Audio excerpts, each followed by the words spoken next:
What's going on? This is the man of the hour, Leo Rush, and you are now listening to Matt Madness Podcast. Ladies and gentlemen, boys and girls, welcome back to the Matt Madness Wrestling Podcast. This is Eric Trimbicki, your host for the evening or the morning, depending when you hit play in your car, on your walk, or wherever you may be. Of course, I'm here with my trusty cohort. We got Aaron Balo, Alo Lloyd. 9 names what was that other one you really popped for recently? From Donovan, Alo Amore. That killed me. No, that one. But hold on, there was like Venmo. I forgot ATM Balo or something like that. Yeah, I was texting you. I said something about, what are you doing at the moment? And you're like, oh, ATM Velo. I can get down with that. But Donovan definitely did hit me with an Alo Amore in my Tiger Strikes when I pop huge for that. I thought the comment sections are always good on your pictures. I know, I love it. You can always trust her and Corey coming in. Angel waits for it all the time. She's like, "Where's your friend who always has something to say to you?" Oh man, well, let's get into why the listeners are here. What have you been watching wrestling wise lately? I haven't really watched much. The other morning, when I'm sitting up with Leah, I basically try to watch a sitcom. So like I finished all of Modern Family. So the other morning I turned on WWE section of the Cock, and I turned on randomly St. Valentine's Day Massacre, and wow, okay. And then on that show, I forgot that it's there, was the hardcore title, The River, with Al Snow. And Hardcore Holly. I was like, this was fucking horrible. It's so bad. Oh, in hindsight, it doesn't age? Because I absolutely love that. I know you do. It just doesn't age well. Is it the Mississippi River? Yeah, the Mississippi River. That's what it is. It was also cold that night. I know. And like I was like, this is so bad. It's good, but this is terrible. Oh God! Oh my God! You wouldn't believe me, but I watched that match last week too. I believe you. It's tatted on your leg, so I definitely do believe you. But that's about it. That's the only thing out of weekly content that I have now that I've watched. I did watch most of Dynamite last week, and I'm more caught up with my Rumble stuff for tonight's show. But that's about it, wrestling wise. Sweet. As for myself. Due to a few categories we got going on tonight, I rewatched a bunch of favorable either 205 Live matches or Cruiserweight Championship matches from pretty much 2016 and 2019. I'm sure I missed a few noteworthy ones. Outside of that, I randomly opened up a box of DVDs, and guilty pleasure, I have the WWE put out a DVD probably about 5-6 years ago on the history of the Hardcore Championship. So I watched probably about 20 Hardcore Championship matches, and one was that Bob Holly Al Snow match that did end up in the Mississippi River. Got to watch the obviously the illustrious Rob Van Dam and Jeff Hardy matches, always good. And I'm pretty much caught up on all the AEW product. For the listeners, we are recording this right after Beach Break ended, so did just get done that show. And the week prior, we didn't get to drop an episode, but Moxley got to come back, which was pretty cool. And I did catch his first match back on Rampage. So that's, and then outside of that, I did just watch a random Royal Rumble match. I guess pretty much, get ready for the bug of this weekend. Which one?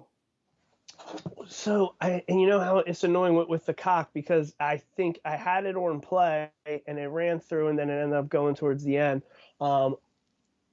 So embarrassingly, I'll say I tried to watch the first one, and then there was, from I guess it was 86, maybe 87. And then I think shortly into the match, I just was like, you know what, this isn't what I'm trying to watch. So I skipped ahead and I watched the 2014 one, Punk's last one, just to pretty much get a feel for everybody in that match. And it's funny to see like where so many people are either released, doing indies in AEW, and a very, very short population still in the company. have you ever seen? Well, I'll recommend one to you. I don't know if you've probably seen it, but one of my personal favorites is definitely top 3 is the 2007 Rumble.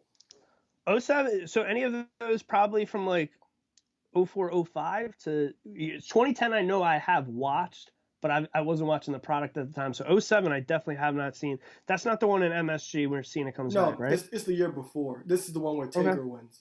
That's cool. Definitely like. It actually might be my favorite. Okay, I'll pop that on after this. It's really good. So, getting into the Rumble, next best topic would be to go into prediction for the card. First off, I want to start by asking, are you looking forward to this year's Rumble? Are you like the show in general? Yeah, I am. I think it's going to be a good show. The undercard is even actually really good. Something that you might not give credit to, I'm actually interested in. Especially, you might not have interest in this, but the Becky and Doudrop match. Doudrop, the name is terrible, but I definitely do like Piper Niven and from an in-ring perspective. So that'll be interesting to see Becky go with somebody who's actually bigger than her. We'll see how that goes. Bobby and Brock is definitely a dream match, and for sure, in a way that the feud's been built, it's been built differently than what I actually expected. And Roman and Seth, even though it's been kind of thrown together because of what happened at day one-ish when Roman had COVID, those two don't have bad matches either. So I'm actually excited for the entire undercard. And then the Rumble itself, there's only 22 wrestlers for the men's Rumble right now, and not a lot of star power. So we'll see. I'm sure we'll get surprises and stuff, but we'll see how it actually ends up, because like I said, at this point, there's no real big star power, so it's hard to actually predict who's going to win either men's or women's Royal Rumble. Yeah, it's definitely I feel like the matches, specifically the men's match, doesn't really have necessarily no buzz on it. And you're spot on with saying there's no real star power, like a big person in the match. Yes, there's a few former champions in there. You have AJ, former WWE champion, but he just got beat by his former partner. He was just down in NXT for a cup of coffee. And then you got Randy Orton, but he's kind of wrapped up in the tag division. So there really isn't somebody that you're like, oh, okay, they got that solid vibe for, all right, that's probably going to be their year. And then obviously the women's match, I feel like has the most buzz just due to the whole Mickie James thing, and you do have Charlotte, who's the SmackDown champion, and she's going to be competing. You do have some stuff that, in my opinion, there's excitement for it, and then there's also the people that you think could actually win. Like, oh, Charlotte, they do the weird thing where somebody that's already a champion could win. Charlotte always should be a notable person that you think would take it. Mickie James, I don't think no one thinks she's actually going to win, but it's cool to see somebody who's a champion elsewhere. Bianca Belair going 2 years back-to-back, definitely something I think is something anyone else would be able to easily buy into. So starting with the undercard, since you did mention your interest in the Doudrop Becky match, what's your prediction? Of course, Becky's going to retain. I'm just interested to see how the match is going to play out, because I did think they did actually a real good job telling the story, because only reason Doudrop won is because Becky Lynch interfered on her behalf in that triple threat. And then I'm not sure if you saw the Monday Night Raw interaction, but they kind of did the whole, I believe it was Brock and Joe side-by-side screen, and Doudrop left her area and went and found Becky and attacked her. So I was actually interested to see that. I thought that was really good. And Doudrop, I thought she held up on her end on the promo against Becky on Monday night as well. So I'm interested to see, but of course Becky is easily going to retain. Yeah, I definitely didn't see all the build-up stuff. It's really been either stuff I just missed or fast-forwarded through ever since. And no fault to Doudrop, but ever since she won that triple threat match, it's just I've been trying to watch Raw in under 30 minutes, so that's usually just hasn't been a segment I've been locked on. I'm sure the match will deliver, but just like you, I'm going with Becky for the easy retain. Next up, going for Miz and Maurice in the mixed tags match versus Edge and Beth Phoenix. Mixed tag rules. What are you expecting here? Well, as always, Miz and Maurice, they can't do any wrong, and I loved, like, it's like 3 weeks old at this point, but that whole meme with Edge with the face running around Beth about when you drop the kids off at grandma's house is so great. But Miz and Maurice, they can't do any wrong. I thought the birthday celebration was completely ridiculous and over the top. Love that kind of stuff with those two. Corey Graves had he had a great line. So Miz presented Maurice a picture of himself as a prince and Maurice as a queen, and Corey Graves goes, "That's an original Schomburg," and Schomburg's the guy who does the a lot of artwork on WWE.com. Not the city of Chicago, but Schomburg, the artist. Shout out. So those two can't go any wrong. I mean, I thought they had a good match at day one-ish, and I expect Edge and Beth to actually win this match, and I think this will probably be over for Edge because I personally want Edge to go on to face AJ Styles at WrestleMania. So that's my prediction. I'm going with Edge and Beth because it's probably the only time that you actually see those two team up. Okay. All right, so that's definitely raises some brows because I was wondering. I'll get back to that in a minute. My prediction, I think Edge and Beth take it. I do love that you like that meme. I actually showed my girlfriend it, and I said, "This is my reaction when you say I can keep drinking and you'll drive home." So it looks like we got the Raw Tag Team Championship rematch. That is confirmed now. I believe so. So, rated RK Bro versus the Alpha Academy. I'm going to give my opinion on this first. I think RK Bro has ran its course. I think this is when we get Orton turning on Riddle after they lose, and then we see them fight again in the Rumble. Yeah, I think Alpha Academy wins, but I also think the kind of the actual creative route, and knowing them, they won't do this. I think it'll be more creative if Riddle turns on Randy, especially in the Rumble match, because Randy's the one that's always known as the snake and always has like the quote unquote anger issues. But I think it'll be actually a great twist if Riddle's the actual one to actually turn heel on Randy, and that could bring up a whole new character in Riddle because Randy was basically rejecting Riddle and looks at Riddle like he's crazy all the time. It's kind of it's kind of like a enhanced version of me and you. So it's just like, what the hell? And like all this time, Riddle's kind of like, you've been looking down on me this entire time. That's what it can be. But I think the most interesting route would be Riddle turning on Randy, but I don't think that's going to happen. But this is definitely going to start getting built here at WrestleMania. But I'm going to go with Alpha Academy to retain. And the spelling bee was excellent. And one of our long-term favorite sayings on this show, that's too good for us. I do love your take, and I hope that's what happens. I just see it being highly unlikely. Next up, I'm looking at, I think there's only the 4 other matches we got. I'm going to stick on the Raw Heavyweight Championship, WWE title, Brock Lesnar defending against Bobby Lashley. As you mentioned earlier, a dream match. This one I'm definitely really looking forward to. It feels like everyone is still going with, we're going to go get Roman and Brock, and it's going to end up being for Brock's WWE title. I really want a fantasy book, and I want to hope Brock's going to lose and then want to go back towards the Universal title, and somehow that match is going to happen. I'm really pulling for Bobby Lashley here. I think that'll be a good surprise. I just feel like he's on such a hot streak.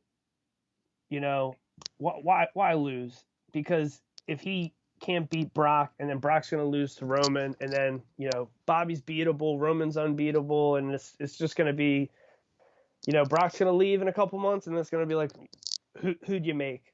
So I'm pulling for what I think people are almost looking at as the dark horse here, and I'm going with Bobby Lashley. I think Bobby Lashley is going to win because I don't think they're going to just forget that Roman and Brock thing that easy, because that was like their marquee thing for day one-ish, and then on top of that, you took the title from Big E. But now, if Lashley wins, you kind of got to think about who's actually going to potentially win the Rumble, and we'll get to that shortly, so you'll kind of see where I'm going. But I don't know, like Brock Lesnar, I don't know, man. Like when Paul Heyman went back with him, I was very upset because this new Brock, I don't know if he had a hard time in quarantine, he just decided to kind of like people, but now he's like that, like this happy teddy bear. Like he's taking pictures at the bar with fans in hotels, taking pictures with kids. It's so great, and he's great on the mic. And one thing that I enjoy about this entire thing with him and Lashley is him and Lashley are the ones doing most of the talking, and Heyman and MVP are kind of off to the background, which I can't really appreciate. And even like the knock joke that Brock threw at Bobby a couple weeks ago on Raw, that really popped me because I was like, Brock Lesnar, this guy's amazing. He's gotten a bad rap on the show, but I love this new rendition of Brock Lesnar. But like I said, I think that Lashley will win because I don't think it makes any sense to put all that time into Brock and Roman and just kind of forget about it, especially with Roman dumping off Heyman from the bloodline.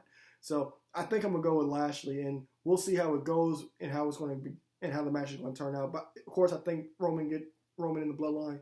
They do end up interfering in this match, and that's how Bobby wins. Cool. I love that we're on the same page here. It seems like everyone's rumor and innuendo or their predictions or their hope is all seeing it going the other way, but I'm glad two best friends can think similar in this scenario.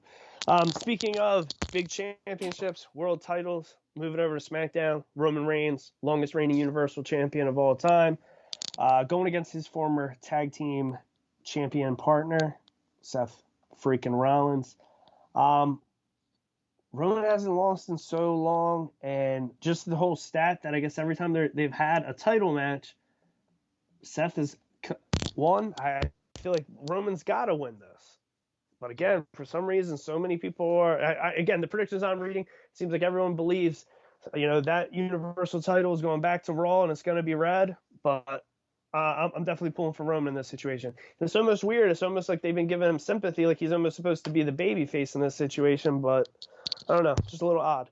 Yeah, the thing with that is because the sheets are saying that the Universal title's going to be the one that changes hands, but I think that's just stupid because you keep building... Roman has held the title since 2020's, I believe it was 2020's Payback, and it's over a 500-day reign. And you're going to have it end at the Rumble instead of potentially at WrestleMania.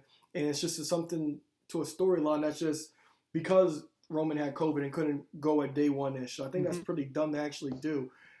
Listen, Seth, I'm trying to remember. Dumb company. Yeah, I'm trying to remember the one time I can recall Seth and Roman going one-on-one. Seth did win the match, and that was Money in the Bank when Ambrose cashed in right after on him. Then Ambrose won the triple threat match the month later at Battleground in 2016 when we were there. So I think that's the only time they went on one for the title. I'm probably wrong, but that's one time I can remember. But I do think Roman wins because because the Usos are banned from ringside. This whole Kevin Owens thing, those two are great together. I never thought Kevin Owens and Rollins was like a tandem I thought I would need. I'm not sure if you saw on SmackDown Friday night, but Roman told Rollins, like, nobody likes you. And then Kevin Owens comes out. He's like, I like him. I like him. I like him. It's so good. But I think Roman is going to retain because I don't think it's necessary at all to stop something so monumental just for some adjustment that you had to make during COVID. That is literally word for word how I'm feeling on this. So I'm definitely hoping that's the way it goes. But again, they throw you some monkey wrenches. I mean, for some reason Roman had COVID and they said, all right, let's take the title off of Big E. So you never know at this place. But going into what is always the most fun and exciting and an easy way to grab a couple beers, drink them, and bet some money. Let's get to the Royal Rumble. Ladies first.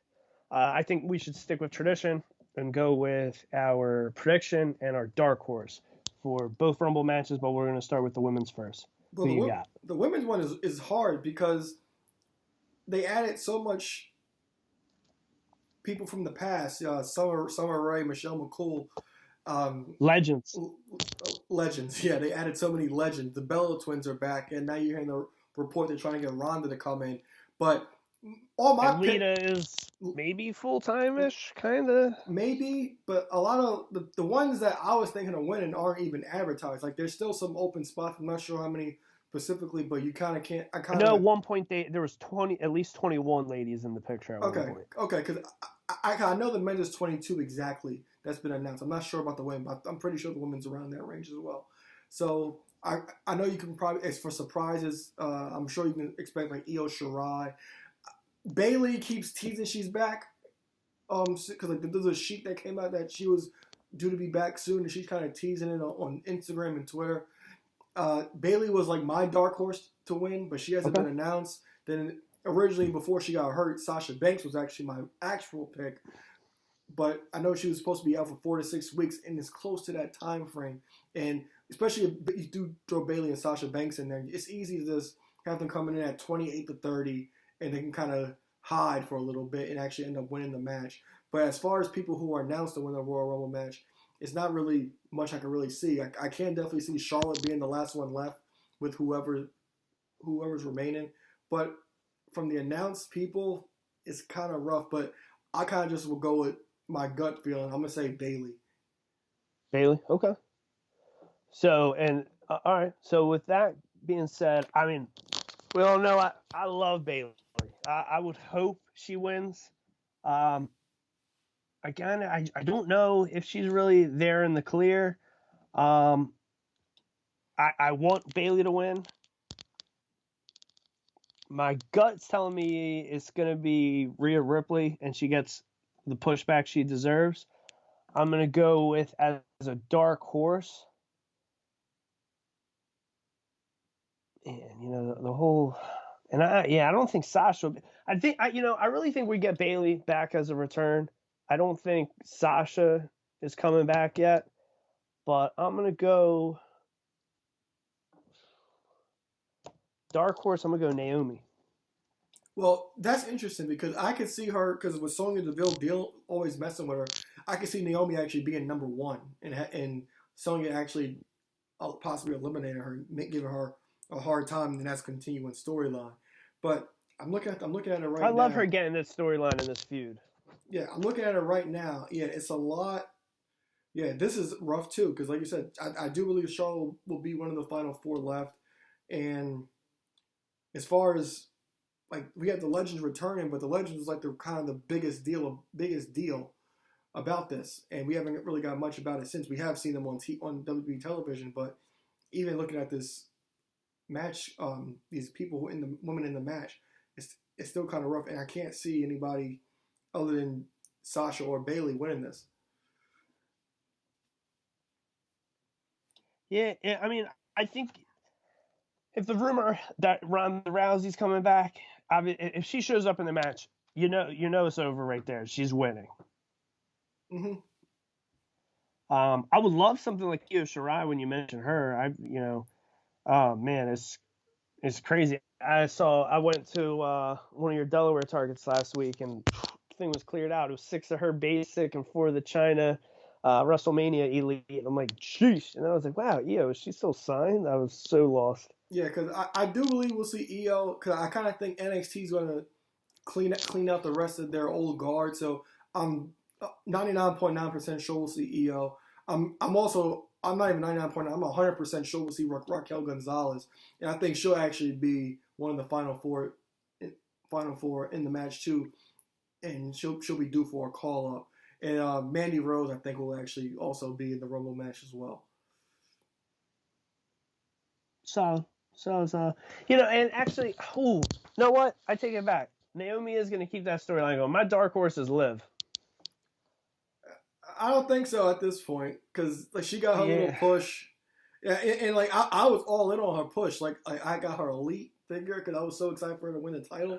Because I thought they would just have her win the title and just give it back to Becky. She couldn't beat Becky, but she's gonna challenge Charlotte and go against Charlotte at Mania. And then that's the hot take of the show. And then another, like, Eric, like, it's kind of clear where the Raw title is going to go, because it's clear that's going to be Becky and Bianca.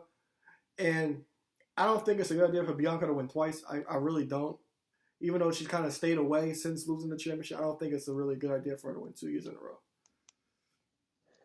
I wouldn't hate it. It's definitely something they're touting, but I almost feel like it's, they're talking about it too much that it's not going to happen. But speaking about talking about it, let's talk some madness about the the men's Royal Rumble match. I'll take this first. I was kind of surprised when you mentioned that you want to see Edge versus AJ, because again, I feel like this is not like me. I feel like you're normally the one talking about the predictions, but I feel like the main prediction for the men's match I've been seeing is everyone going for AJ Styles winning. He's been away from the world titles for quite some time.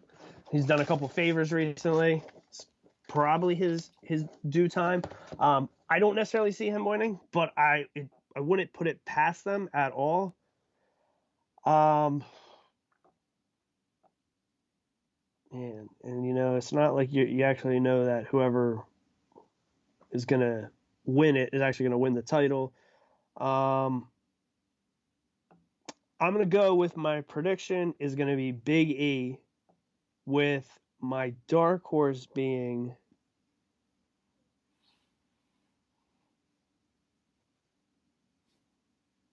I don't even think there is a dark horse to name.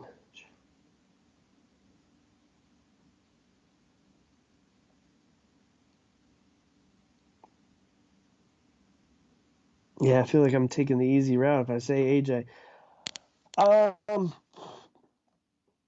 You know, I'm gonna go Big E, and dark horse being Damian Priest. I could see Damian Priest winning, and then shortly after dropping the U.S. title.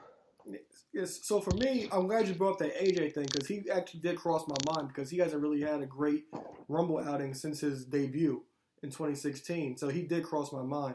Big E, I think, is the clearest option to actually pick because he's the one that's been in the world title scene the most recently, and I think that they're kind of just going to make it up to him from what he did to him at day one-ish. And like the deal was, hey, you'll drop the title, but you'll win the Rumble, and you'll end up challenging for the title back and probably getting it back. But like I said, there's 22 spots. There's 8 guys missing. I think we'll see guys like, I'm almost positive we'll see Tommaso Ciampa because he's been torn in doing dark matches on SmackDown. I'm pretty sure we'll see him. LA Knight, likewise. Braun Breaker, because they seem to be really high on him and want to kind of introduce him to the masses if anybody hasn't seen him on NXT yet. And I think Braun Breaker will actually have a really good showing if he is, and I think he'll be one of the final 4. But I think it's Big E and nobody else. And if I had to have a dark horse, it would definitely be AJ. Pretty solid. So yeah, seem to be right on track there. Yeah, I'm looking forward to it, and you know, I hope someone that I wouldn't be mad if somebody we didn't mention at all or a surprise return for the men's division could somehow be the winner. Again, we always say here the best when wrestling's its best is when you're surprised. I do think about some recent years though. The winner, I know Edge winning last year, like he was on that comeback trail. But a couple, like when Nakamura won, he wasn't really in the title picture. So I feel like that's why like AJ winning, you know, it's something you don't really see coming. That's why it would make sense. When Randy Orton won in 2017, he wasn't really in the title picture, and then boom. So I love a good surprise, and that's what we deserve this year. Well, kind of switching gears, going away from WWE real quick.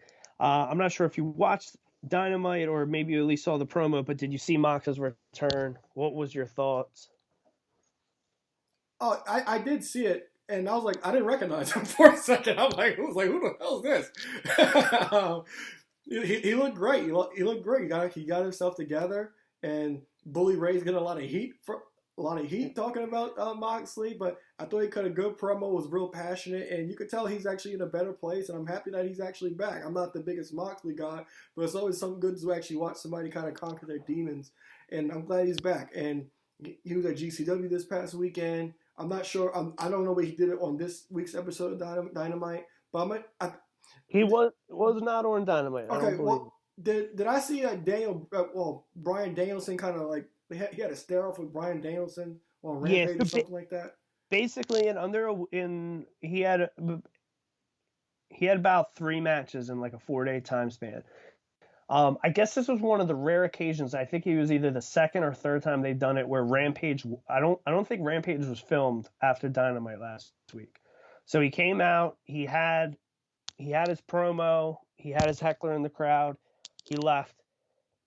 Come Friday night, he had his match. Who was it against? One of the Acclaim guys? I can't really remember who he faced.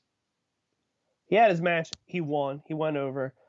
He left. He goes through the crowd. Daniel Bryanson's waiting there, and he's kind of just clapping, and then they have a little stare down. He walks away. He did some other indie show. I'm sure he went over, and then he beat Homicide at the GCW show.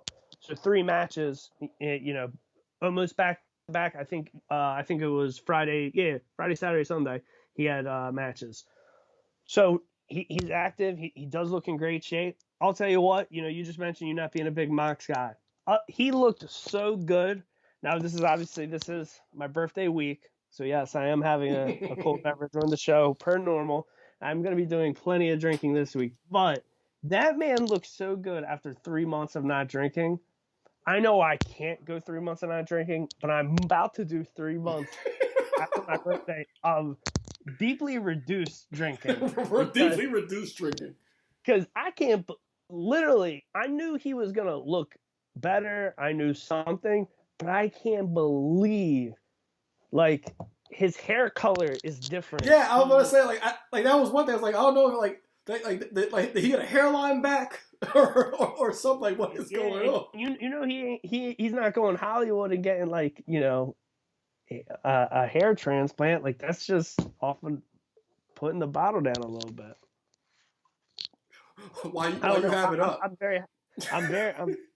Yeah, it's my birthday week. He would respect what I'm doing.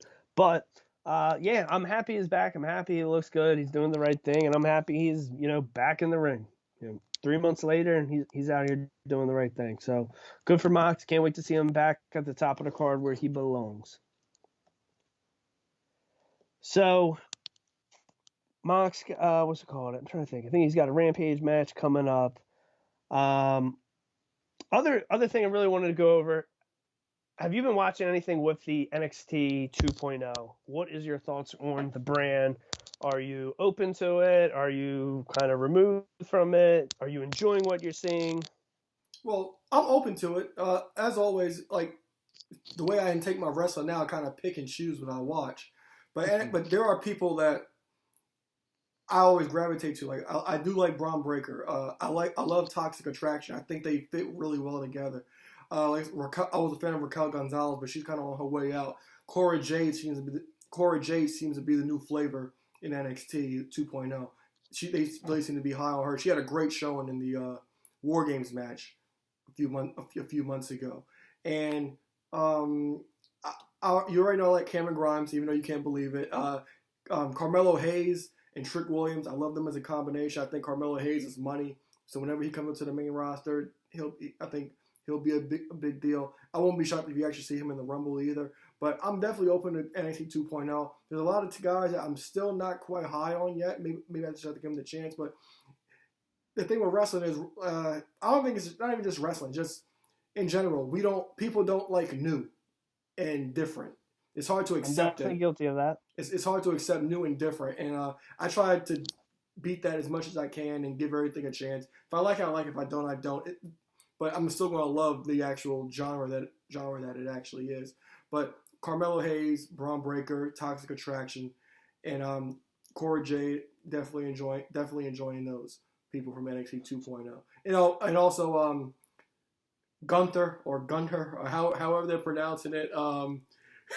I enjoyed the memes because I believe he pronounced it Gunther when he said it. That's what I thought, and then I could have sworn he said it another way. I heard yesterday, but I immediately thought of Friends and Imperium. They're also... Wait! I saw the Friends memes where he has his hair bleached and he's got the apron on. But is there really a reference in that? Is there someone named Gunther in Friends? Yeah. The owner of the coffee shop's name is Gunther. Oh, good lord! So that's where it came from. That's where it came from. And I'm also a big fan of Imperium because I think they're an excellent tag team. And an underrated tag team matchup last year was Imperium against Von Wagner and Kyle O'Reilly from War Games. I love when you're thinking of something and the answer comes to you at the moment, because I've been wondering for a while. I'm like, did someone get released from there? It was Alexander Wolf, right? Yeah, a couple of years ago. Did they replace him? No. Okay, so he was never replaced. He got released while being part of the group. Yeah, it was just. They kicked him out and then he was released like the next day. Ooh, they are filthy in that. Yeah, Imperium definitely one of my favorite tag teams because, like I said, they had, there was a match at War Games with Kyle O'Reilly and Von Wagner, which had no business being as good as it was, and Imperium shined. Speaking of NXT 2.0, I'm 100% guilty. Where I'll say I'm not excited about the change. I don't necessarily love the new logo. I don't know. Maybe I will learn to love it. I don't know. I don't think it'll be immediate. However, thanks to social media, there is somebody I am very interested in. And judging by their social media, any male listening to this show will understand why. But have you seen Nikita Lyons on this show yet? Let me check. If you don't know who she is, I'm forwarding her page right now. But the tail in this woman. Oh, she's been on 205 Live. All right, so beautiful segue, my friend. So 205 Live is main event Velocity Heat, and it just has nothing to do with said 205 Cruiserweight division, correct? Okay. Yeah. So, yeah, so I see she's got something. Where is it? We're kicking off the new year, right? Her and Amari Miller had a match on 205 Live. Okay. So 205 Live in the NXT venue now? Yeah, it's been like I'm that. guessing? It's been like that since COVID. Okay. Sweet. Perfect. Okay. Good old COVID. So, speaking of 205 Live, speaking of the NXT brand, and speaking of change, we recently saw the end of an era. We saw the end of the Cruiserweight Championship, which has been back in WWE for just about 5.5 years. What was your thoughts on them unifying that and the NXT North American Championship? Were you staying up to date with what they were doing? Santos Escobar and a few other people that have held the title. Roderick Strong, most recently before Carmelo Hayes. Yeah, I was keeping up with it. I thought Santos Escobar was probably maybe the third best cruiserweight champion we actually had. And, okay. I talked to you about this before on the show. I don't know. Vince always wants this hot Latin star, and it kills me that that guy isn't on the main roster killing it because he can do literally everything. He could talk, he can go in the ring, and he has his group Legado del Fantasma with him, and especially with Electro Lopez. That group is money, and I don't understand why they're still out there in NXT. But yeah, the fact that they unified it, I'm not upset about it because, like we just talked about, 205 Live has been relegated to a variety of matches, even not just women's matches, but when they're having a breakout tournament, that's where a lot of matches were on 205 Live, and those guys were not 205.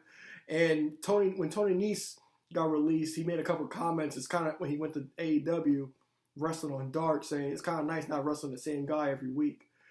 And so I think it was just time because I think the Cruiserweight title, it didn't age really well, and Vince Russo was actually on that from day one. Because I don't even remember on Raw when the Cruiserweight title would be on Raw, they had the purple ropes, the purple the Cruiserweight logo in the corner, and they would change the entire all the graphics on the screens to 205 for the Cruiserweight division. And he was just saying I don't think Vince is not going to last long with this at all.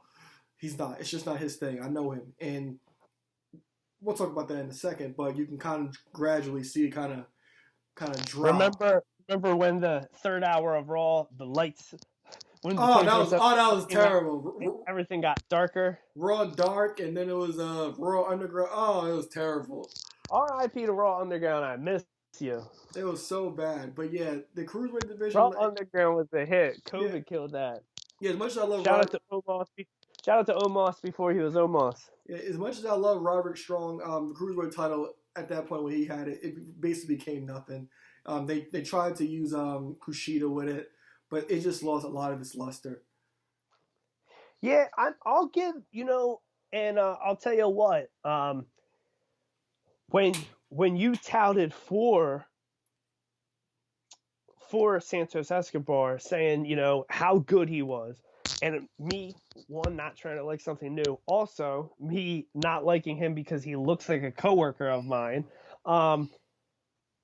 which I will tell you, he's so good, he won me over. he was really good at being a heel. He was good at making me actually dislike him. He goes in the ring and he is really, really good. I wish we kind of got him more of a prolong, like he was a babyface, won the title, ripped the mask off, and became a heel. I don't know, a little confusing.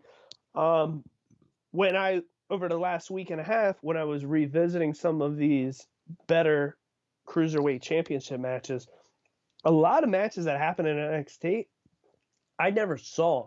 And there are some really good NXT Cruiserweight Championship matches, and even the purple belt when it first went there.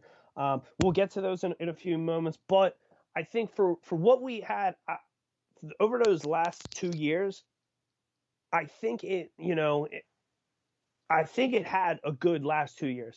I think its first year and a half was almost cursed because of, scandals, maybe not going on the right person, people leaving the company, people not being happy they were in the division, and countless other reasons. But I mean, if you go off of the first 10 champions, there's, I mean, if you go through the full list, I think only a quarter of the list is actually still with the company.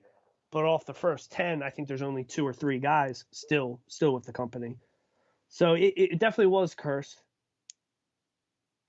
Going off of it, though, the Cruiserweight Championship from 2016, we saw 20 different reigns, 18 different champions. TJP, who I think he was gone. Was he gone?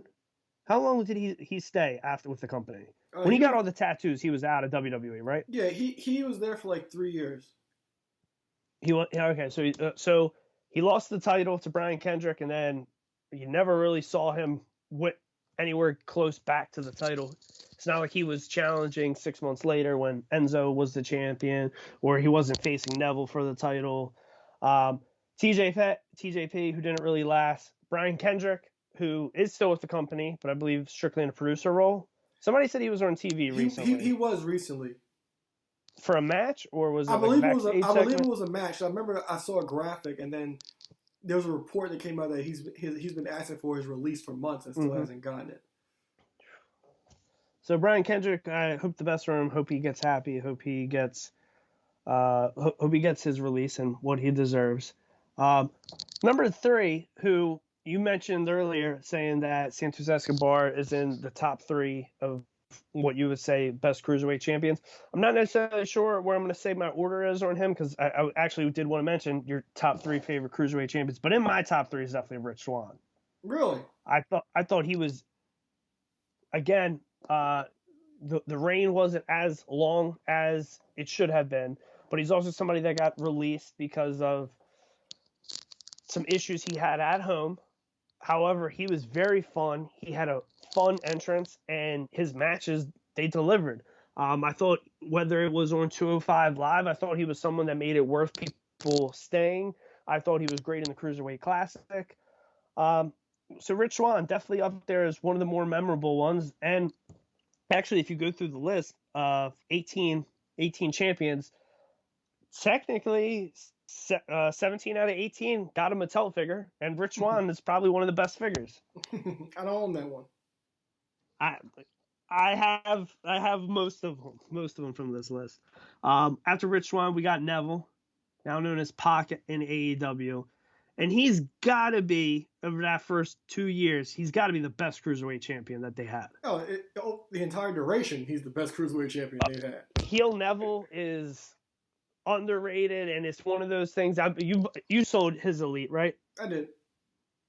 It's one of those. It's a great figure because it really makes you remember that period. It's just so good. And I'll never forget being at the first 2 out of 3 AEW Dynamites pre-COVID, watching his entrance, and I was like, this guy, and I'm sure he would be up way higher on the card at the moment if it wasn't for all this travel stuff. But I remember just watching his entrance. I'm like, this guy's a star. He's going to be world champion in this company.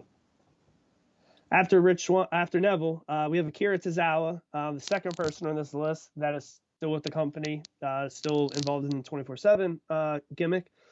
Akira Tazawa, who eventually is the first person to drop the title to. No, he drops it back to Neville. I apologize. And then Neville loses it to Enzo.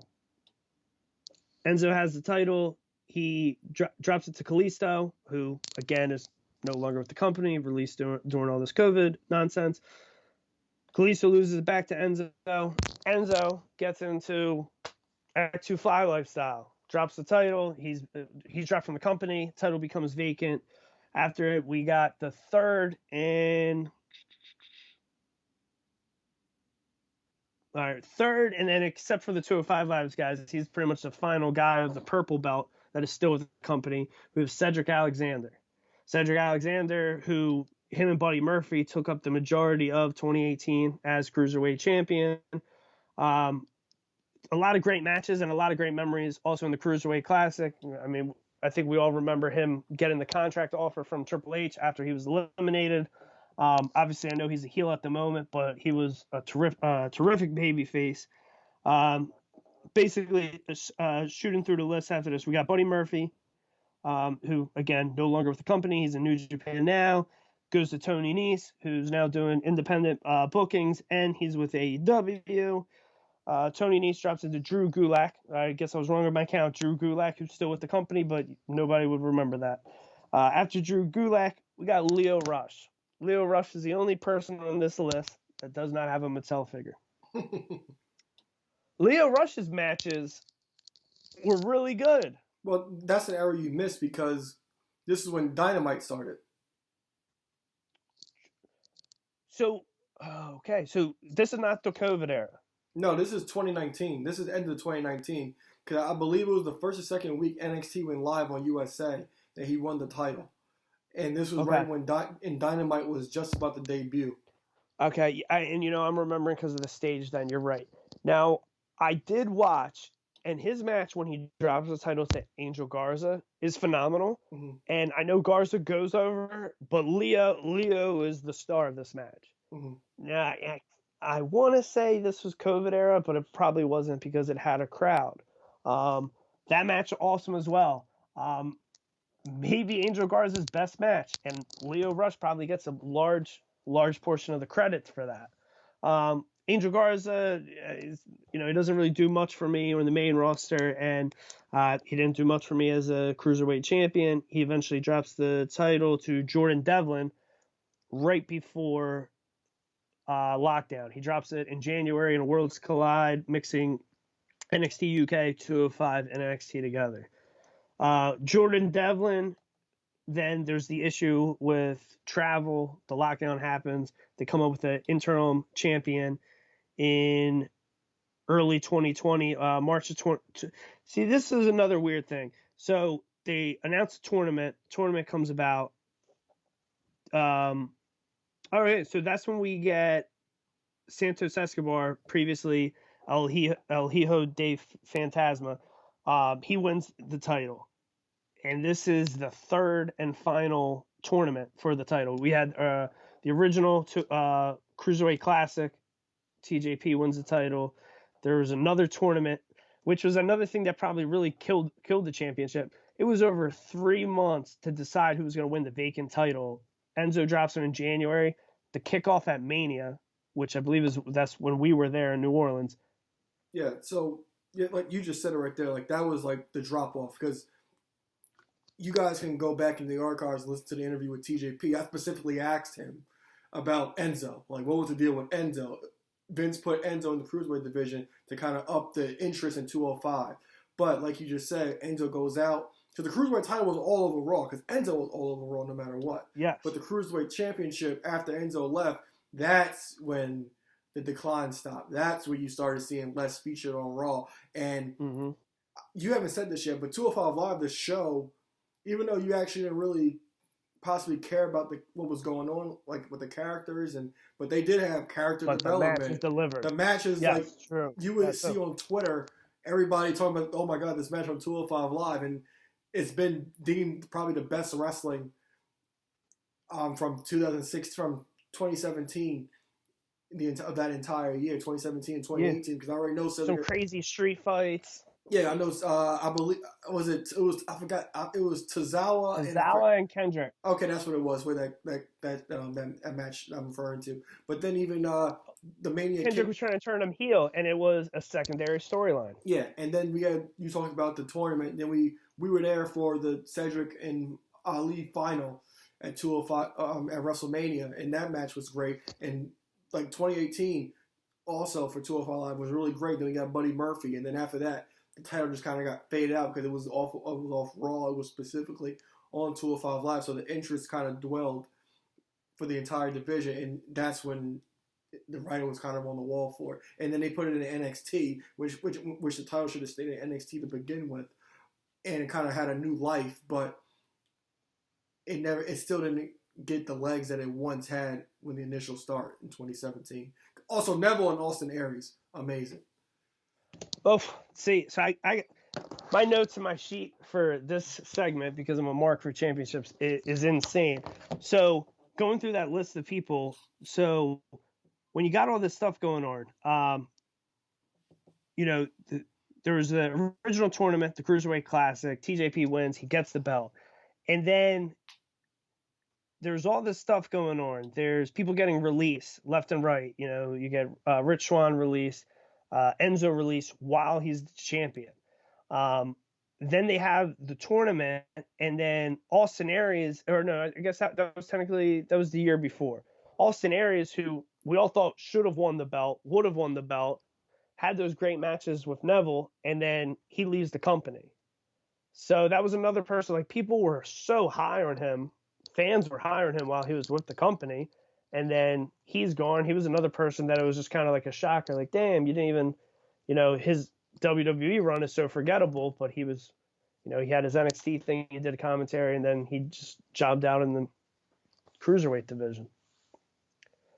But getting back to the list, now it is officially the NXT Cruiserweight Championship. It is switched from a purple belt to a dark black championship. It has the NXT logo, not the WWE logo.